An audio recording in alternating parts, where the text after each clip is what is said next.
وقتتون بخیر. خوش اومدید به کانالم. امیدوارم هر جا که هستید سالم و تندرست باشید. اول ویدیو میخوام یه مقدار در مورد رشته خودم که پرستاری هستش بهتون بگم. پرستاری یه رشته 4 ساله است که 3 سال اولشو همزمان که دارین درس تئوری میخونید کارآموزی بیمارستان هم میرین، اما سال آخر تئوریاتون به احتمال زیاد تموم شه مگه داشته مشکل بشین چند تا واحدتون مونده باشه، وگرنه سر کارتون با دانشگاه دیگه تو سال 4 مطلقا نیست و فقط میرین بیمارستان. به این سال 4 میگن عرصه.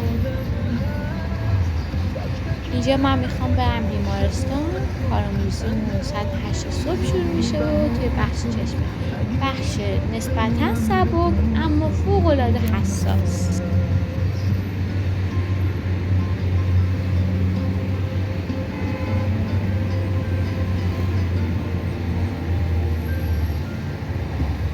ساعت 7:30 رسیدم بیمارستان و خدا رو شکر مریض کم بود. از مریضا واسه معاینه نیومده بودن. از ساعت 8:30 صبح بیمارا میان داخل همین اتاق معاینه میشینن. اون دستگاه اسلیت لمپ هست که توسط اون معاینه میشن. اینجا قطره و دارو و شیله چشمی بیمارا مرتب چیده بودم. به حساب خودم خلاقیت به خرج داده بودم. یه دلم به همین چیزا خوشه.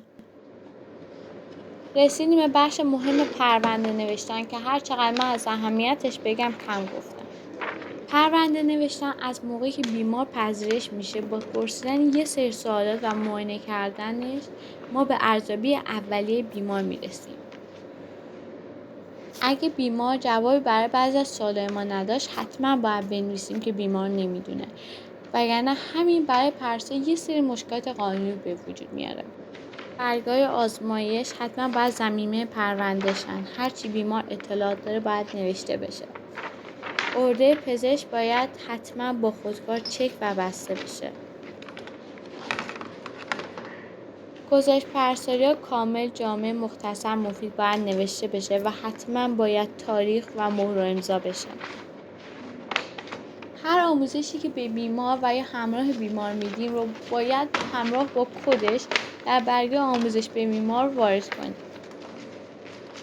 نوشتن پرونده نکات بسیار زیادی داره که بخش زیادیش بر عهده پرستار و کادر درمان هست و پزشک همینطور، اما بحثش اونقدر زیاده که کامل تو این ویدیو نمی گنجه.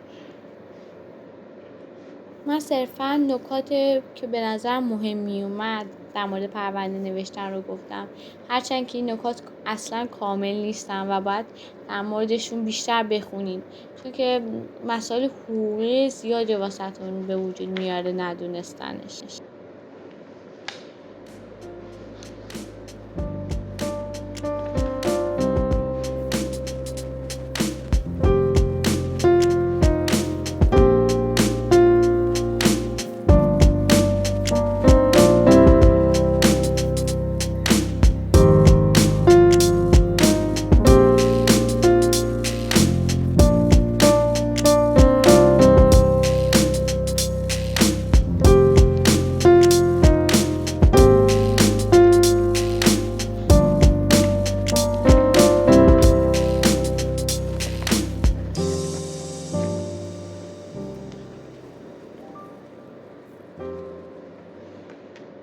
موقعی که شیفت تموم شد داشتم برمیگشتم رختکن که لباسا رو عوض کنم و برم دانشگاه.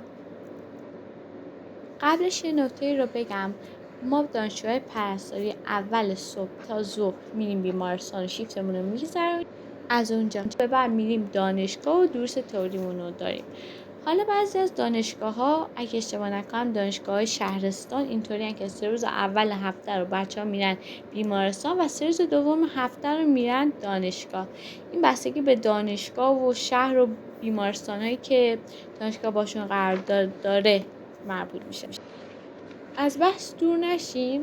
من تو رختکن یکی از بچه‌های پرستاری رو دیدم که از من ترمش پایین‌تر بود. من گفتش که به عنوان یه ترم بالایی از من مشاوره میخواست. گفتش من موقعی که دیدم پانسمان رو داشتن عوض میکردن و اون و یه مقدار دیدم ترسیدم. بهش گفتم والا ما هم ترم اول دوم که بودیم همینجوری میترسیم، یه چیز کاملا طبیعیه. من میگم این اطلاعات اشتباه رو اینقدر میان همه جا میگن که باید از همون اول پرفکت باشین و بی‌نقص باشین واسه پرستاری. اینا درست نیست.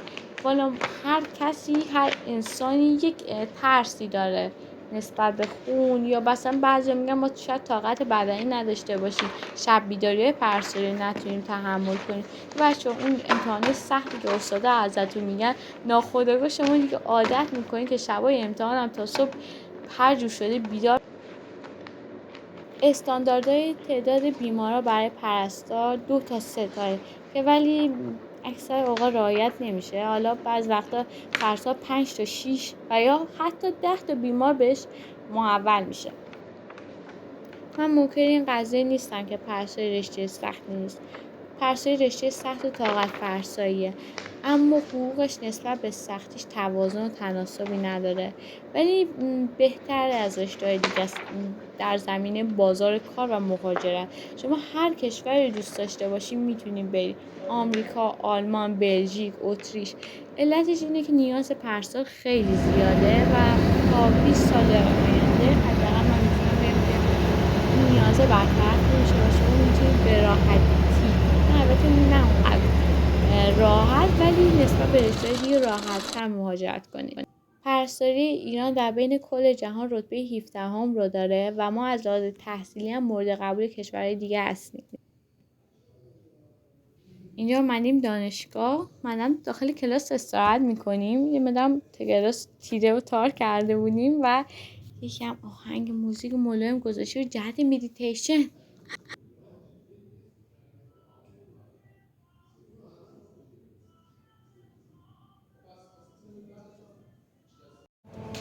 اینجا یه روز دیگه است، آخرین روز کارآموزی بحث چشم میمونه و خیلی بارون دلپذیر پاییزی میاد. دلم نیومد اینو توی ویدیو ندارم. خیلی ممنون که تا اینجا این ویدیو رو همراه من بودین. اگه از این ویدیو خوشتون اومد لایک و کامنت و سابسکرایب فراموش نشه.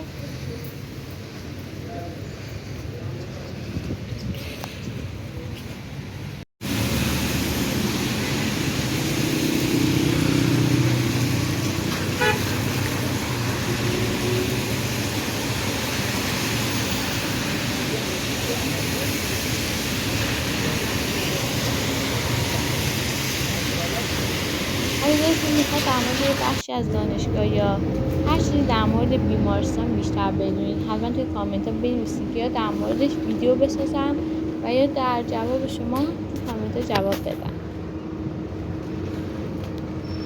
تا ویدیو بعدی، خداحافظ.